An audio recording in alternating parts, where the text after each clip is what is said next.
The first toll of the bell came just before the sky began to pale, when the stars were still visible but thinning, and the frost on the grass lay unbroken. In Harrow's Hollow, the church bell had a voice that everyone knew. Steady, unhurried, and almost reluctant to be heard. It marked births, deaths, and the occasional gathering for news too urgent to wait for daylight. But on this morning, October 3rd, 1851, its tone was wrong. The first chime rang out sharp, almost startled, and before the echo had fully left the hills, a second followed. Closer, heavier, and far too soon. It wasn't how the bell was meant to speak, and that alone pulled half the town from their beds. They came quietly, clutching coats around their night clothes, boots crunching the thin layer of frost. The cemetery sat on the western edge of town, a sloping patch of earth shaded by old sycamores whose trunks had twisted over decades of wind. Mist clung low to the ground, blurring the headstones into crooked silhouettes. The figures in the fog moved like shadows drawn forward by some unseen pull, each step slower as they neared the heart of the graveyard. There, lined in perfect symmetry, were 7 coffins. Each was no longer than a child's height, each made from pale wood smoothed to the same clean finish. Their lids were nailed shut, not the hasty, uneven kind used when grief rushed a burial, but precise, as if measured by a craftsman's hand. No flowers lay upon them, no cloths draped for dignity. The only adornment was the frost settling silently over their surfaces. The people of Harrow's Hollow stopped a few paces away. They did not step closer. There was no priest waiting with a book in hand, no grieving family standing apart, no sound save for the faint hiss of the wind between the stones. It was as though the coffins had arrived of their own accord in the night, placed here with deliberate care, meant to be seen but not touched. An old woman in the crowd crossed herself, her lips moving without voice. A farmer's wife clutched her shawl tighter, glancing around for someone to explain. But no one spoke. The air between them felt heavy, as if words might disturb something watching just beyond the mist. A young boy tried to step forward for a better look, but his father's hand caught his shoulder, holding him back with a grip that was almost harsh. The second toll of the bell still lingered in their minds. Everyone knew its meaning. One toll for the soul departing, another for its passing into the next world. But to hear them so close together before dawn without any name spoken was a thing that pulled unease into the bones. 7 coffins meant 7 souls, and 7 at once was something Harrow's Hollow had never seen, not even in the worst winters. The sky was beginning to lighten, and in that gray half-light, the mist shifted enough for the crowd to notice a single detail that deepened the silence. On each coffin lid, carved into the wood, was the same small mark. A shape not quite a letter, not quite a number. A circle intersected by a single vertical line, as though someone had meant to draw the symbol in haste but had instead taken their time. The cuts were clean and shallow, their edges free of splinters, as though they had been made not with a knife but with a tool built for that one exact purpose. A man at the back cleared his throat, a sound too loud in the stillness, and asked if anyone knew whose children these were. No one answered. A few heads shook, but most simply stared. The truth, if anyone knew it, was not going to be spoken here. There was an understanding in Harrow's Hollow that certain things were not discussed where they could be overheard by the wind. Somewhere behind the crowd, the frost began to melt on the path where a faint line of footprints led back toward the road. Small footprints, each set close together as if made by someone walking at a measured pace. They stopped at the edge of the cemetery and vanished where the gravel began. No one followed them. As the sun rose, spilling pale light through the mist, the bell did not ring again. The townsfolk drifted away in pairs and small groups, speaking only when they had passed the first row of houses. The coffins remained as they had been, the frost now turning to a thin sheen of water, making the carved symbols glisten in the light. By midday, a decision would be made to bury them quietly before the next dawn. But in that first hour, as the mist thinned and the sky cleared, the 7 identical boxes stood alone among the graves. A puzzle no one in Harrow's Hollow seemed willing to solve, and one man in particular already knew could never be answered aloud. In Harrow's Hollow, the schoolhouse stood a little apart from the rest of town. Not far enough to feel isolated, but far enough that the sound of children's voices never reached the main street. It was a plain building of pale clapboard with a single brick chimney and 2 windows on each side. Their glass so clean they looked almost new despite the years. Inside, the air always smelled faintly of ink, chalk, and the faint metallic tang of water drawn from the school's own well. Samuel Drycott had presided over this space for 19 years, arriving from the east in the spring of 1832 with a trunk of books, a rolled-up map, and the kind of manners that made him seem older than his 25 years. He had a posture so upright it looked uncomfortable, hands that were never stained with ink or dirt, and a voice that never rose above what was necessary to be heard. Parents liked him for that. They said he brought discipline without cruelty, order without anger. In a town where tempers ran quick and work was rough, his calmness seemed almost noble. But there was something about his calm that made the children quiet too. Not the happy quiet of concentration, but the kind that came from holding one's breath a little longer than was comfortable. Lessons began promptly at 8 and ended precisely at 3. Yet no one could remember a single day when the pupils ran laughing into the yard afterward. They left as they had entered, orderly, heads bowed, as though the schoolhouse door marked the boundary of some unspoken rule. Samuel rarely left the building before dark.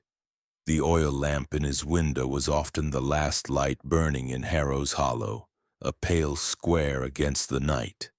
Neighbors assumed he was correcting papers or preparing lessons, but the children knew better, or at least suspected.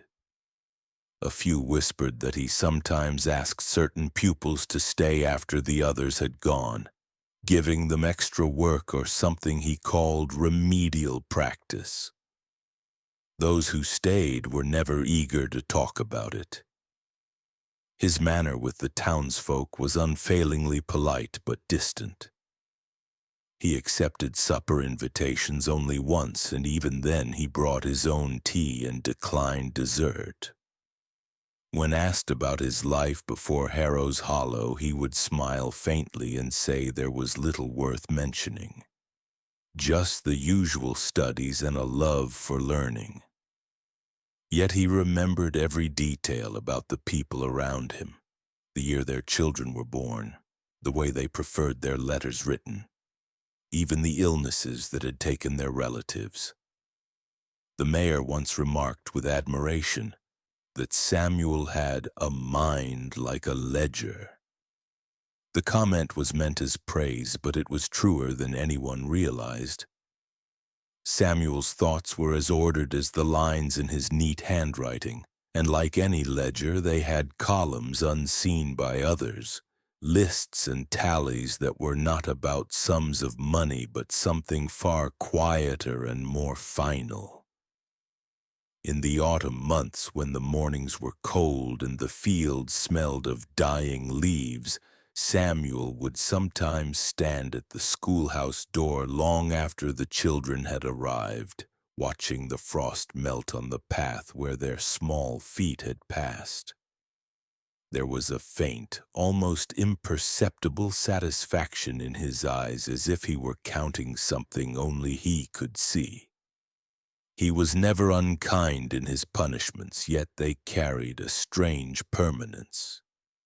A missed lesson might mean days of writing the same line in perfect script, not for correction, but for what he called refinement. A spilled ink bottle could result in the loss of a privilege, no explanation given, no path to earn it back. It was discipline that left no bruises, no raised voices, no scandal. But it left marks all the same, ones that stayed beneath the skin where no one could point to them. When word of the 7 coffins reached the schoolhouse, Samuel did not appear unsettled. He acknowledged the news with the same mild nod he might give to a weather report, and the day's lesson continued without a skipped beat.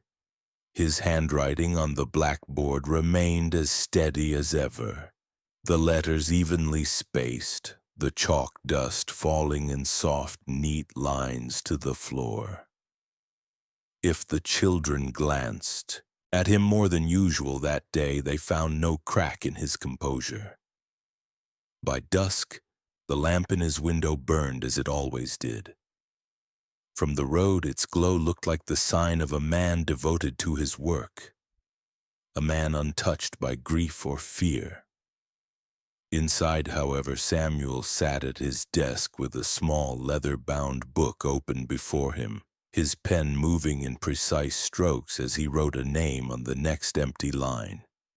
Then, without pause, he drew the same small circle intersected by a vertical line that now lay carved into 7 coffin lids in the graveyard. The year before the 7 coffins appeared in Harrow's Hollow, the cemetery had received 3 small, unmarked graves.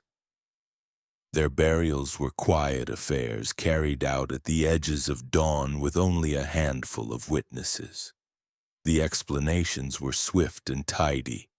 Sudden fever, a lingering cough, a wasting illness no doctor could remedy. No one asked to see the bodies. No one pressed for details. It was a hard winter that year, and grief had always been something the town handled privately.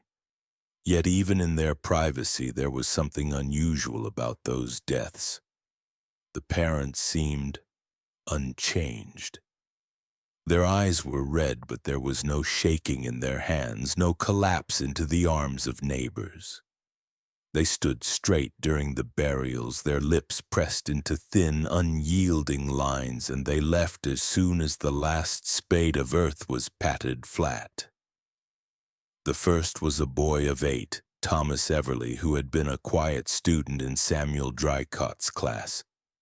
The mayor said it was pneumonia. Samuel had attended the funeral, his gloved hands folded in front of him, his gaze fixed not on the coffin but on the horizon. That same evening, long after the town slept, a faint lamp could be seen glowing in the schoolhouse window, burning until the first pale wash of dawn. The second was a girl named Margaret Flynn, small for her age, with a habit of humming to herself during lessons. She had been kept after school several times in the weeks before she died. When her parents announced she had taken ill and would not return, no one spoke of it directly, but a few of the older children began avoiding the road that passed the schoolhouse after dusk. The third came just before spring, when the ground was still hard with frost. a boy named Elias Ward. His burial was the most hurried, taking place while the morning mist still clung to the headstones. Only 2 adults were present besides the gravedigger, and Samuel was not among them. But later that day he dismissed class early without explanation and walked to the far end of the cemetery, where he stood for several minutes before leaving without looking back. No doctor in Harrow's Hollow had examined the children. The nearest physician was 8 miles away, and though he had been summoned once for a childbirth, he was never called for these deaths. The cause was always declared within hours, the bodies lowered into the ground the following morning. The absence of inquiry was not neglect. It was consent, the quiet kind that runs through a town like a shared breath. Samuel's role in these events was never spoken of openly, but the connection was plain enough for those willing to see it. Each child had been in his classroom in the weeks before their deaths. Each had been called to stay after lessons for additional instruction, and each, without exception, had once been sent home early under the vague explanation of illness, before vanishing from the school entirely. In his ledger, the dates of their deaths were recorded in the same neat hand, each name followed by the small, unfamiliar symbol that would later appear on the 7 coffins. There were no notes about the nature of the illness, no mention of treatment or prayer. Just the name, the date, and the mark, as if the details of their lives were irrelevant once the final line had been drawn. By the time summer came, the grass had grown thick over the 3 small graves, and the town had stopped speaking of them altogether. Children avoided that corner of the cemetery, though they could not explain why. Parents, when they passed, kept their eyes forward, never looking down. And in the schoolhouse, Samuel continued his lessons with the same calm voice, the same careful hands, as though nothing in Harrow's Hollow had changed at all. The ledger was not hidden. It sat in the top drawer of Samuel Drycott's desk, unlocked, resting atop a stack of blank parchment as though it were nothing more than a record of attendance or school accounts. To the casual eye, it was unremarkable. Bound in worn brown leather, the edges faintly scuffed, the spine still firm from careful handling. But when opened, its pages told a story far more deliberate than any set of figures or lesson plans. Each page contained a list of names written in Samuel's measured, elegant script. Every line was identical in format, the child's full name, a precise date, and beside it a small, unfamiliar symbol, a perfect circle intersected by a single vertical line. The ink never smudged, the spacing never wavered. There were no corrections, no second thoughts. It was as though Samuel had been transcribing something already fixed in his mind, the act of writing merely a final confirmation. The earliest entry dated back nearly 15 years, long before the year of the small graves. That name belonged to a boy no one in Harrow's Hollow remembered, suggesting he had not been a child of the town at all. A few of the later names were more familiar. Children who had moved away suddenly, or whose families had spoken of sending them to live with distant relatives. Others were the dead, their resting places marked only by grass and silence. No cause of death appeared in the ledger. No affectionate notes about their character or promise in their studies. The record was cold, transactional. Some pages contained only a single name spaced far from the next, as if each needed its own clean stretch of paper. Others were grouped closely together, the dates just days apart. Those clusters hinted at periods when Samuel's work, whatever it truly was, had accelerated. There was one other detail, small but impossible to overlook: Samuel's hands. No matter the season, the weather, or the work, they were immaculate. His fingernails were trimmed square, the skin unmarked by ink stains, calluses, or cuts. Even the palms, which most men bore roughened by tools or weather, were smooth, pale, and dry. When he turned the pages of the ledger, he did so with the tips of his fingers, never smudging the edges with oil or dirt. It was this precision, in his writing, his appearance, his every movement, that made the ledger feel less like a record of accidents or misfortunes and more like a deliberate accounting. The care he took with each name was not the care of grief but of preservation, as though he were building a list meant to endure. The symbol beside each name was always the same size, drawn with exact symmetry. It bore no resemblance to any known letter or number, and yet it seemed purposeful, like the seal of a secret society or the mark of a craftsman on his work. Those who later saw it carved into the lids of the 7 coffins would feel a cold recognition, the understanding that these were not random tragedies but steps in a pattern only Samuel fully understood. If anyone had asked him about the book, Samuel might have smiled faintly and said it was a private record of no consequence to anyone else. But no one asked. The children never went near his desk. The townsfolk saw only the man they believed they knew.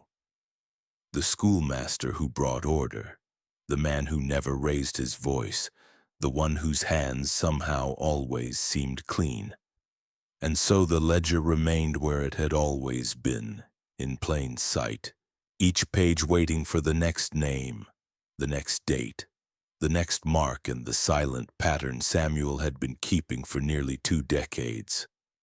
The first time a child experienced what Samuel Dricott called the quiet practice. It began like an ordinary after-school session. The desks had been pushed to the edges of the room, the blackboard wiped clean, and the heavy curtains drawn so that only a thin line of light crept through the gap where the fabric didn't quite meet.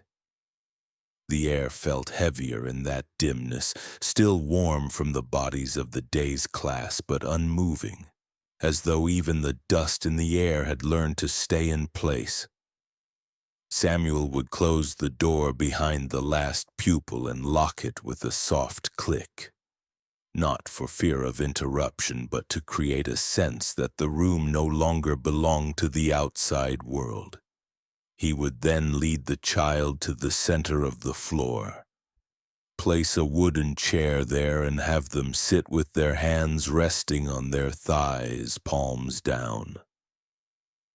From his desk he would take a folded strip of black cloth and without explanation tie it over their eyes. The knot was always gentle, precise, never tugging hair or pinching skin. The instructions were simple, spoken in the same calm, measured tone he used for spelling drills. You will sit still. You will not speak. You will not move. If you do, something will be taken from you. He never explained what something meant. Children left the room believing it was not a toy, not a treat, but something far deeper, something they could not name. At first, the stillness was easy. A few minutes of sitting blindfolded, the soft creak of the chair under their weight, the faint tick of the clock on the wall. But then came the sounds, faint at first, then more deliberate.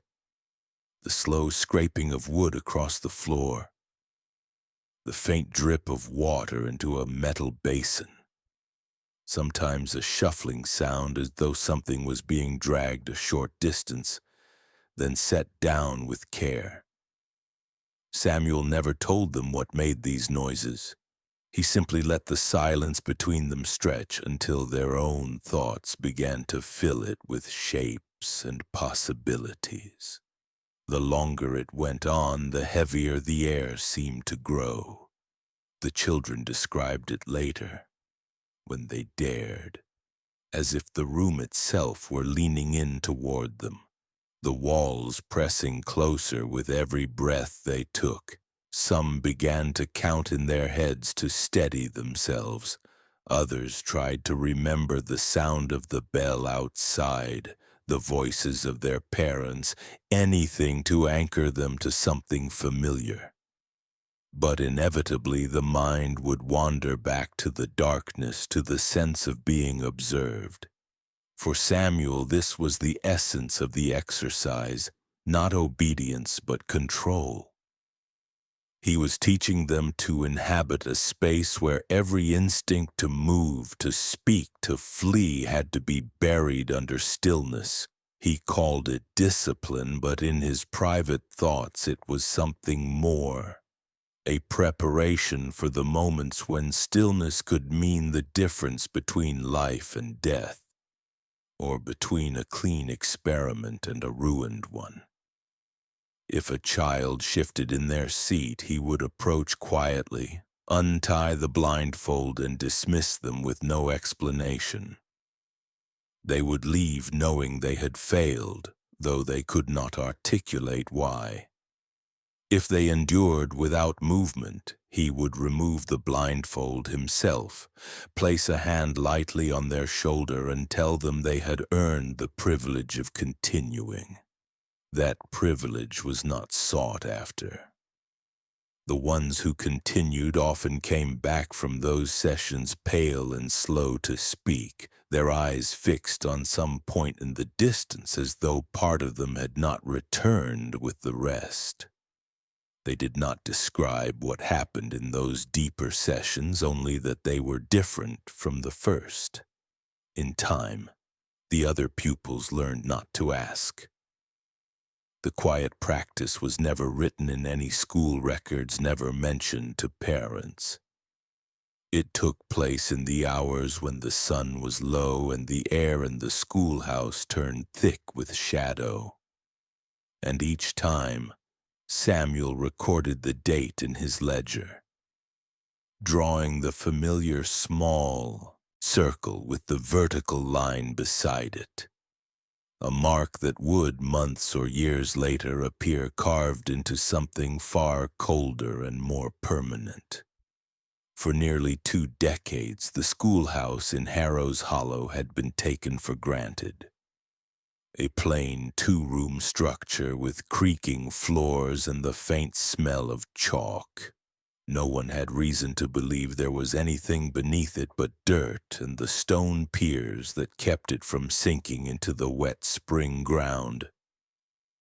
That assumption held until the autumn of 1851, when a loose board in the far corner of the storeroom gave way under a caretaker's boot, revealing a darkness that swallowed the lamplight. The opening was small, no wider than a man's shoulders, and the air that rose from it was stale, thick with a dry metallic scent that seemed out of place in a school. When a lantern was lowered, the light fell on walls of unfinished earth and a floor of packed clay. A narrow wooden staircase, barely more than a ladder, descended into the space.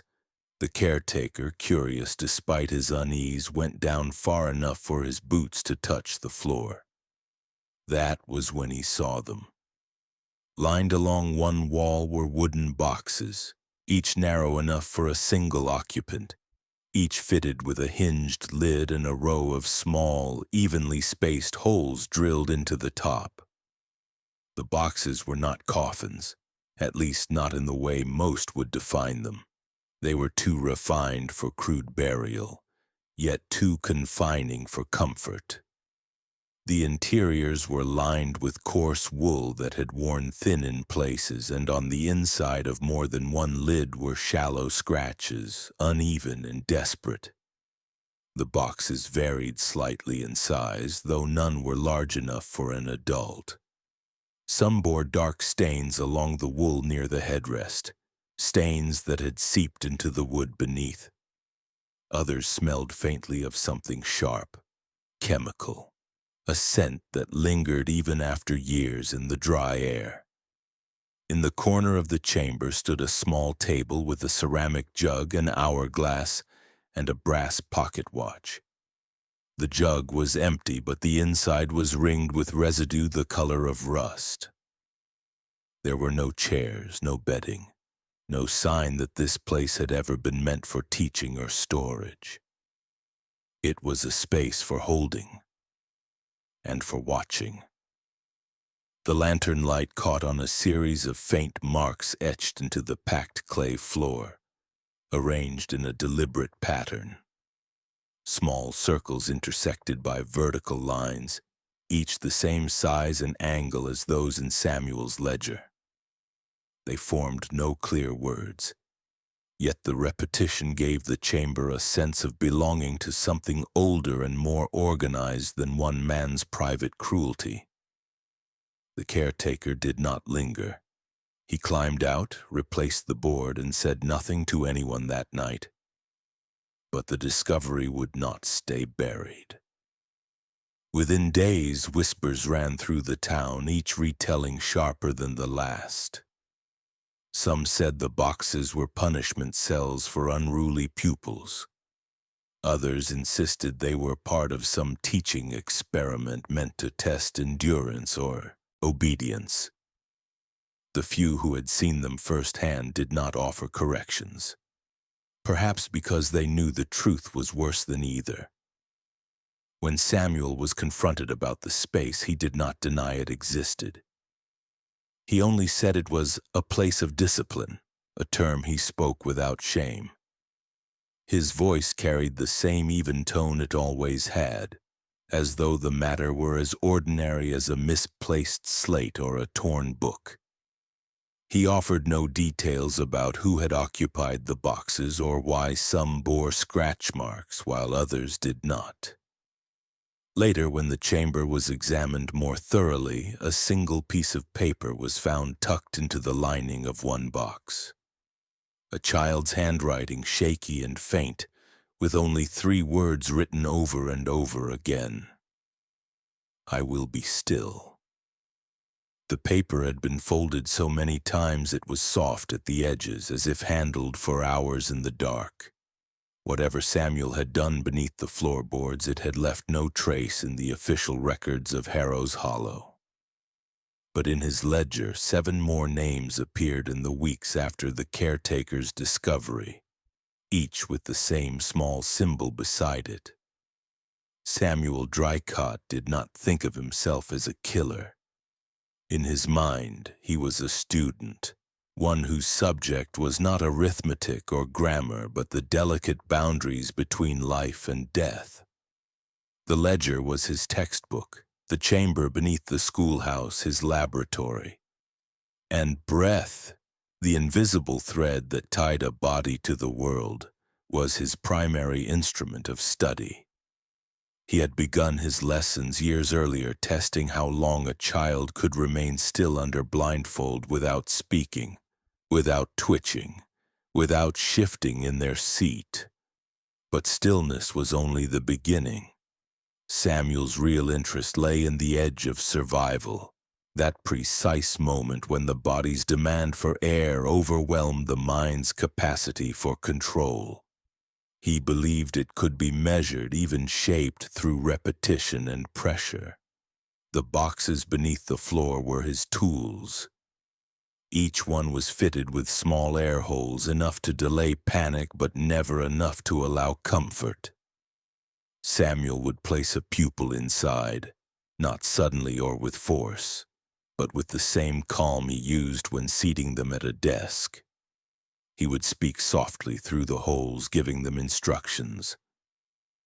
To slow their breathing, to count silently, to hold the air as though it were the last they might ever have.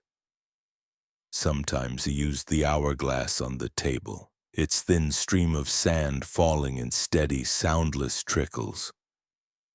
Other times he relied on the steady tick of his brass pocket watch, which he would set on the lid of the box so the child could hear it, a reminder that every second mattered. If they began to gasp too soon, he would open the lid, offer them a sip of water, and begin again. Not as punishment, but as correction.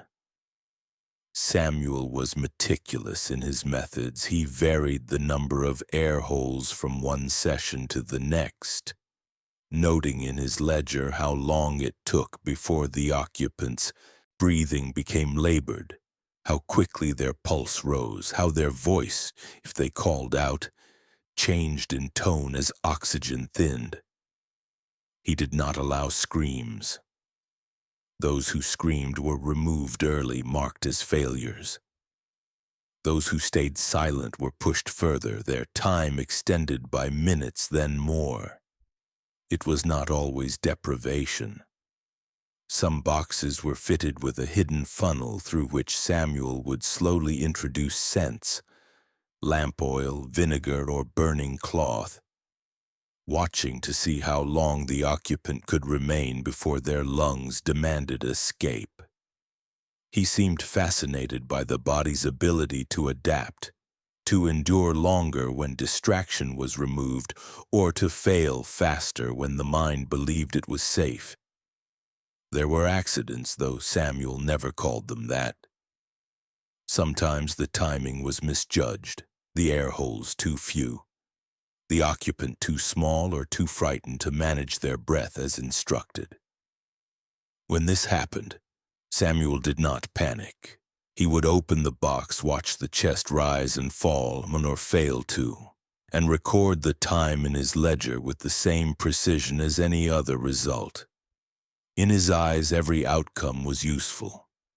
Every ending had its place. The townsfolk, when they heard whispers of breath lessons, dismissed them as exaggerations, the kind of frightening story children tell to unsettle each other. Samuel's spotless reputation, his calm demeanor made the idea unthinkable. Yet those who had been in the boxes never told the tale in full. Some could not bring themselves to speak of it at all. Others described the sensation not as fear, but as something colder, a feeling of being measured, weighed, and found suitable or not, without judgment or mercy. The symbol Samuel carved beside each name in the ledger was his mark of completion. To him it signified mastery, not of learning, but of control. Control over the body, over breath, over the fragile line that kept a child from crossing into the silence that followed. And always, after each session, Samuel washed his hands.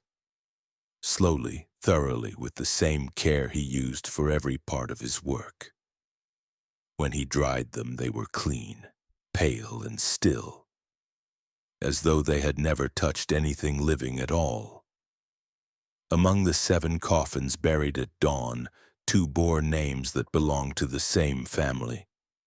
Samuel and Ruth Mallard, twins of 9 years. They had sat side by side in Samuel Drycott's classroom, identical in posture, identical in the way they lowered their eyes when addressed. Yet in death, the sameness ended.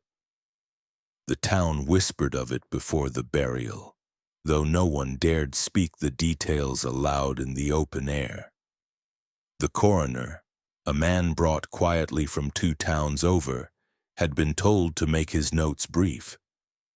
But even in his caution, he could not help but record the differences. Ruth's lungs were packed with fine, dry soil, the grains compacted so tightly that the bronchi were clogged as if by cement. Samuel's lungs, by contrast, held no dirt at all. Instead, when the chest was opened, a puff of pale ash drifted into the air, so light it vanished before the coroner could cup his hand to catch it. There were no bruises, no cuts, no broken bones. Neither child bore signs of struggle. Their faces in death seemed almost calm, as though whatever happened had not been met with panic. This was Samuel Drycott's precision. Harm without chaos, control without visible violence. He had always been exacting in his methods, tailoring each lesson to fit the child before him. And with the twins, he had found an opportunity for comparison that no book could provide. The soil was not ordinary earth. Later examination, long after the coffins were in the ground, would suggest it had been sifted and baked to remove moisture, leaving it dry enough to pour, heavy enough to settle deep. It had likely been introduced in small amounts over time, allowing Ruth to breathe it in before her lungs could fully protest.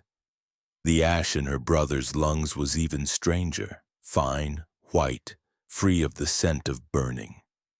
It may have been the residue of sifted lime or ground bone or something more obscure still. Why Samuel had chosen these particular methods for the twins was a question no one could answer with certainty. But the ledger gave a hint.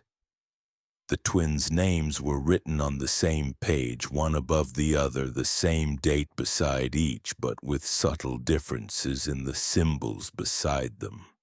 Ruth's mark was the standard circle intersected by a vertical line. Samuel's had the same base, but with an additional horizontal slash across the center. A variation found nowhere else in the book. Those who studied his work later would come to believe the twins were part of a controlled test. He had wanted to know how the body failed when deprived of breath in two entirely different ways. One through the slow, weighted filling of the lungs, the other through the light, clinging particles that replaced air without heaviness. Each method was meant to force a different kind of surrender, and each was carried out with the same patience that marked all his experiments. The town buried the twins together in a single grave, though their coffins remained separate. At the funeral, their mother stood without tears, her hands folded, her gaze fixed on the dirt as it fell. She had not been seen speaking to anyone since the day she signed her name in the mayor's book, the same mysterious record all the other bereaved parents had signed. When asked about it years later, she said only that there are debts one must accept in silence. In his classroom, Samuel's seat at the desk remained perfectly neat. No one could have guessed from his calm handwriting or the even tone of his voice that he had studied the twins as one might study 2 pages of the same text, finding meaning in the differences where others saw only similarity. The burials of the 7 small coffins did not follow the customs of Harrow's Hollow. Funerals here were meant to be public acts, the church bell tolling to summon the town, the priest reading scripture under the full light of day, neighbors bringing flowers or food to the grieving home. But Samuel Drycott's coffins were lowered into the ground at first light, long before the rest of the town stirred, and the way it was done felt less like mourning and more like ceremony. The graves were dug in advance, all in a single line along the northern edge of the cemetery where the morning shadows lingered longest. The ground there was damp and cool, the soil dark and heavy. At the appointed hour, a small procession made its way up the frost-hardened path. The mayor, 2 grave diggers, and the parents of the dead. There were no other witnesses and no priest to offer prayer. Each coffin was carried to its place and set down with quiet precision. Before the lowering began, the mayor would open a thick leather-bound book and turn to the page where each family's name had already been written in his careful hand. He would pass the book to the parent, who would sign beneath their entry without speaking.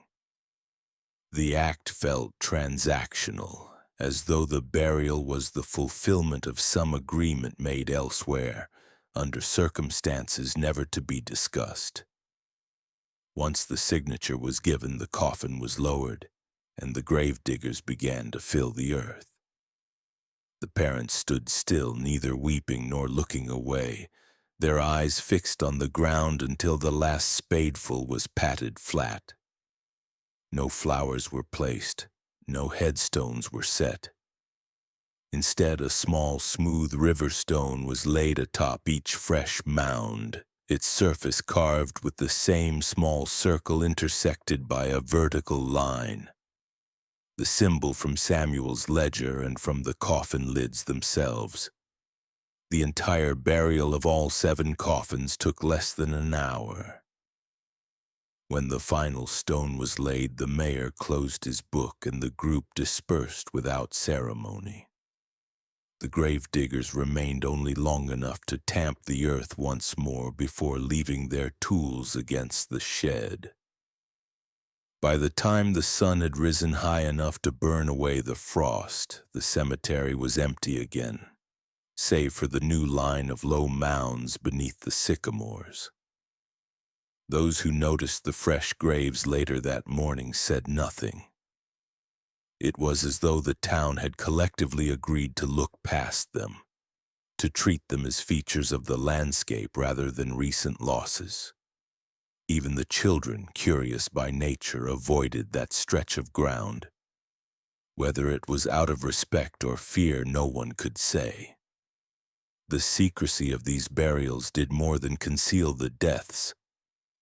It bound the town together in silence.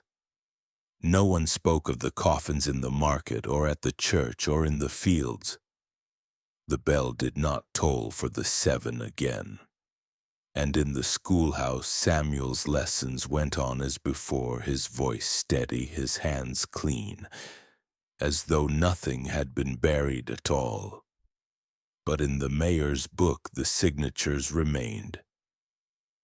Proof that the parents had stood there, that they had accepted the terms of whatever had taken their children. And in Samuel's ledger, beside each name, the familiar mark waited, its meaning still known only to him. The bell ringer of Harrow's Hollow was an old man named Elias Brandt, a fixture of the town for as long as anyone could remember. His back was bent, his hands knotted with age, but he had never missed a morning's toll. The bell was his duty, and in his mind it was sacred.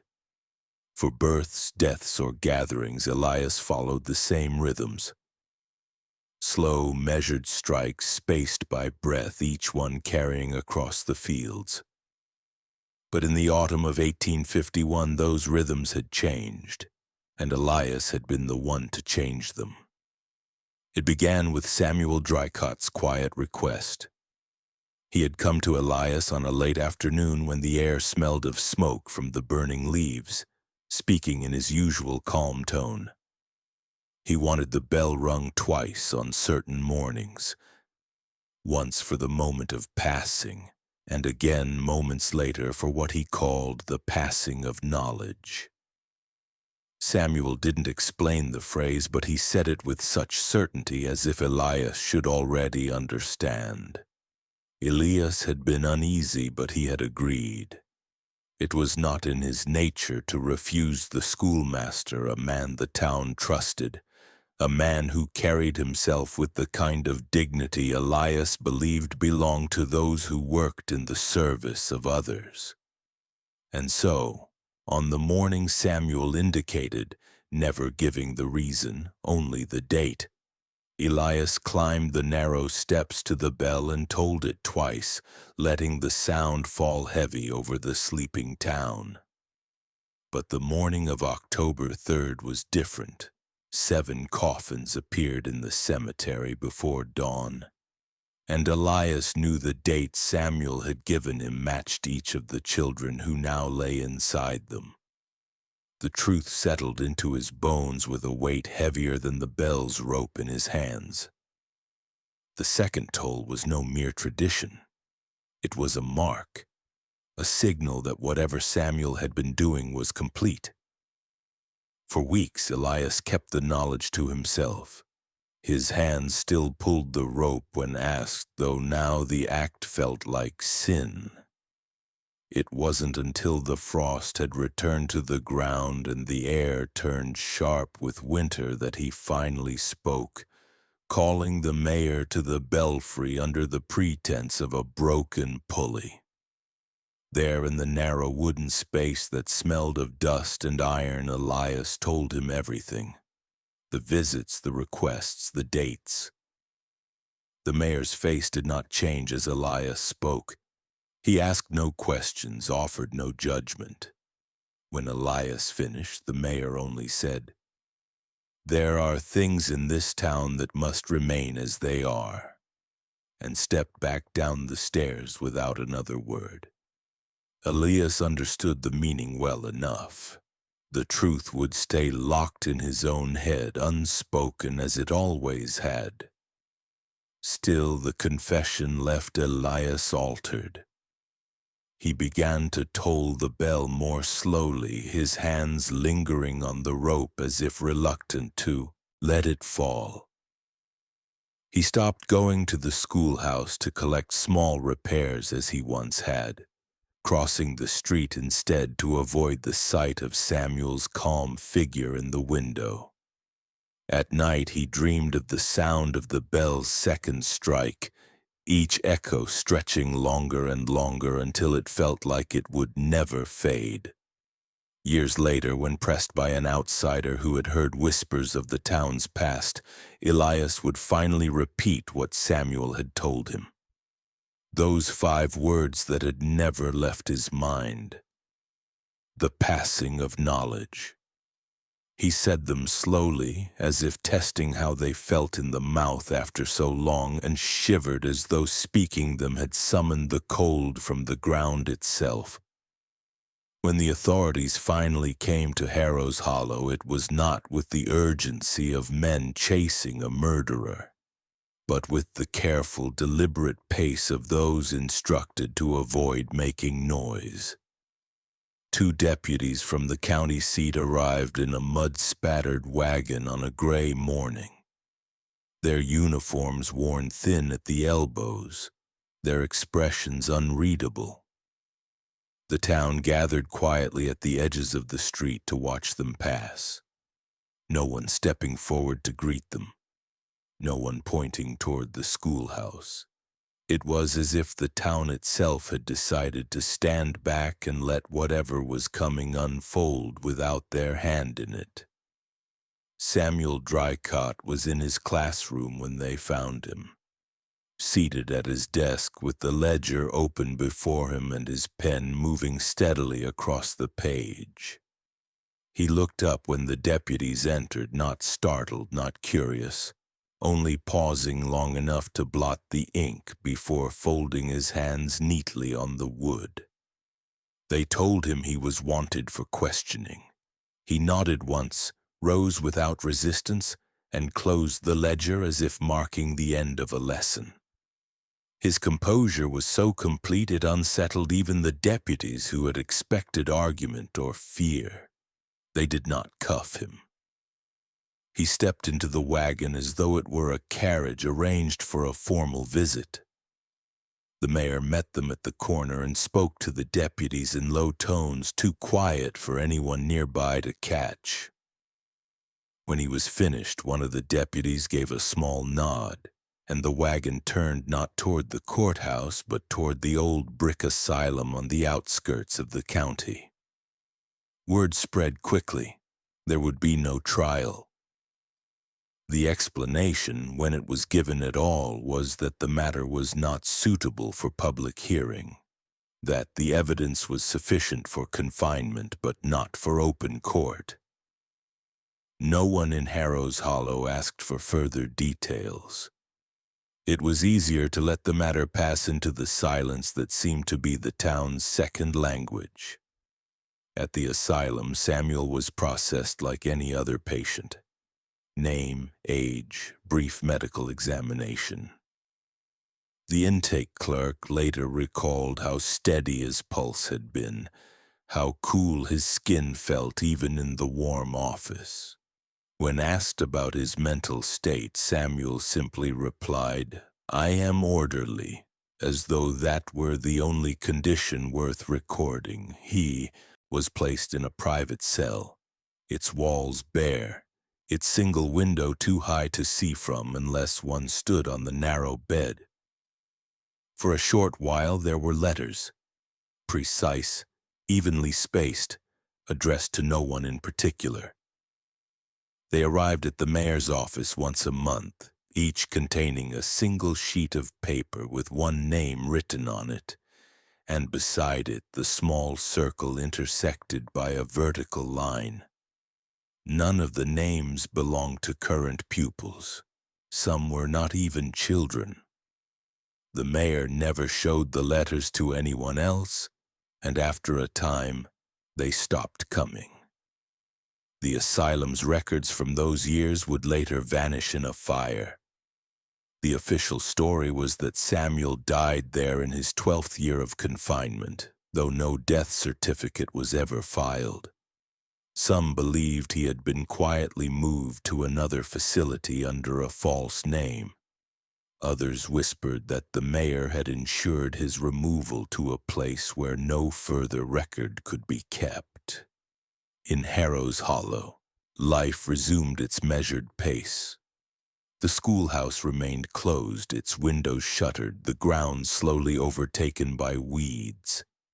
The 7 graves along the northern edge of the cemetery sank slightly into the earth, their carved stones weathering under rain and frost. And when the bell tolled, it did so once only, never again twice. For those who remembered, the absence of a trial was not a failure of justice, but an extension of the same pattern that had allowed Samuel to work for so many years. Harrow's Hollow did not confront its horrors. It folded them away, sealed them in the ground or behind locked doors, and trusted that silence would hold them there. And in the minds of some, perhaps it did. But others knew the truth. Silence is not a wall. It is a door waiting for someone patient enough to find the key. In the months after Samuel Dricott was taken to the asylum, the town of Harrow's Hollow returned to its rhythms with unnerving ease. The market still bustled on Saturdays, the church bell tolled on Sundays, and the fields filled again with the sounds of harvest. From a distance, it appeared as though the town had weathered its darkness and emerged unchanged. But beneath the surface, something heavier remained. Not grief, not even fear, but an unspoken agreement that what had happened was never to be discussed in full. The state legislature, when informed of the case, passed no new laws to address it. There was talk, muted and short-lived, of instituting stricter oversight of schools, of requiring medical examinations for all student deaths. But those suggestions were quietly dropped before they reached the floor. The official reason was lack of funding. The real reason, whispered in closed rooms, was that no one wanted to invite public scrutiny into Harrow's Hollow. To pass a law in Samuel's name would mean acknowledging what he had done. Silence was cleaner. The schoolhouse stood empty through that first winter, its curtains drawn, its door locked. Spring. The roof had begun to sag in places, and weeds grew high along the foundation. The mayor suggested the building be demolished, but the council voted against it. Better, they said, to let it decay on its own, to let it sink into the earth as if it had never been. In time, the townsfolk stopped glancing at it when they passed. It was simply part of the background, a structure without a purpose, holding its secrets in the dust beneath its floorboards. Parents who had lost children to Samuel's lessons never moved away, though outsiders might have expected them to. They stayed, tended their homes, worked their fields, and raised the children they still had. But something in them had hardened. Their voices carried no tremor when speaking of illness or death. Their expressions did not shift when they passed the northern line of graves in the cemetery. To a stranger, they would have seemed unbroken. To those who knew them, they were simply finished. The younger generation, those who had been Samuel's pupils but had escaped his final privilege, learned the lesson without needing to be told. Questions could be dangerous, answers more so. When they became parents themselves, they passed that lesson down, not in words, but in the way they steered their children's curiosity away from certain subjects. In this way, the silence became its own form of law, stronger than anything written on paper. Occasionally, someone from outside the town, a traveling merchant, a new preacher, would hear fragments of the story and try to press for details. They would find themselves met with polite but immovable refusals. The mayor would claim poor memory. The parents would say they preferred not to reopen old wounds. Before long, the questions would stop, and the inquirer would move on, taking only half-formed rumors with them. The chamber beneath the schoolhouse was never sealed. The loose board in the storeroom floor remained, warped now by damp but still able to be lifted. The boxes were left as they had been, some still lined with the coarse wool, others bare. The hourglass and pocket watch were gone, but the marks in the clay, the small circles with the vertical line, remained faintly visible in the lantern light. No one disturbed them. By the following decade, Samuel's name was rarely spoken aloud. The 7 graves had settled flat into the earth, their carved river stones worn smooth by rain. The symbol on each was nearly erased, its meaning already forgotten by the youngest in town. But for those who had lived through it, the symbol's shape remained etched in memory. A reminder not of Samuel's actions, but of the fact that such actions had been allowed to continue for years without interference. And so the silence endured as it always had, not as a passive absence of speech, but as an active, living choice, a barrier carefully maintained by those who had decided that some truths should never leave the boundaries of Harrow's Hollow. In their minds it was protection. In truth it was permission, waiting for the next man patient enough, precise enough to walk through the same open door Samuel Dricott had found. Nearly 30 years after Samuel Dricott was taken away, the crumbling schoolhouse was finally torn down. Beneath the warped floor of the storeroom, workers found a shallow chamber, the air dry and stale, the clay floor still bearing faint marks of circles split by vertical lines. In the far corner lay 7 small coffins, all the same size, perfectly aligned, their pale lids marked with the same symbol. Inside there were no bodies, only small plaques engraved with names. Some were the children the town had buried long ago, others were unknown entirely. No one could say why these coffins had been hidden rather than laid in the cemetery. nor why they had been left empty as though they were meant to wait for something that never came. The coffins were buried together along the northern edge of the cemetery beside the original 7. A single granite stone marked the grave, carved only with the symbol, its meaning now blurred by moss. There was no ceremony, no announcement, just the quiet sound of earth falling on wood and the slow tamping of the gravedigger's shovels. In time, the stone became just another feature among the headstones. Strangers passing through might pause to note the precision of the 2 rows of identical graves, but the people of Harrow's Hollow walked past without looking.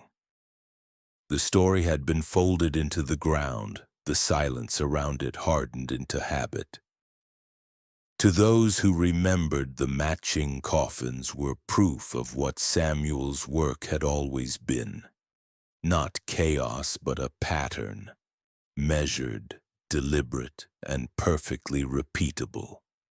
And patterns once made never truly end.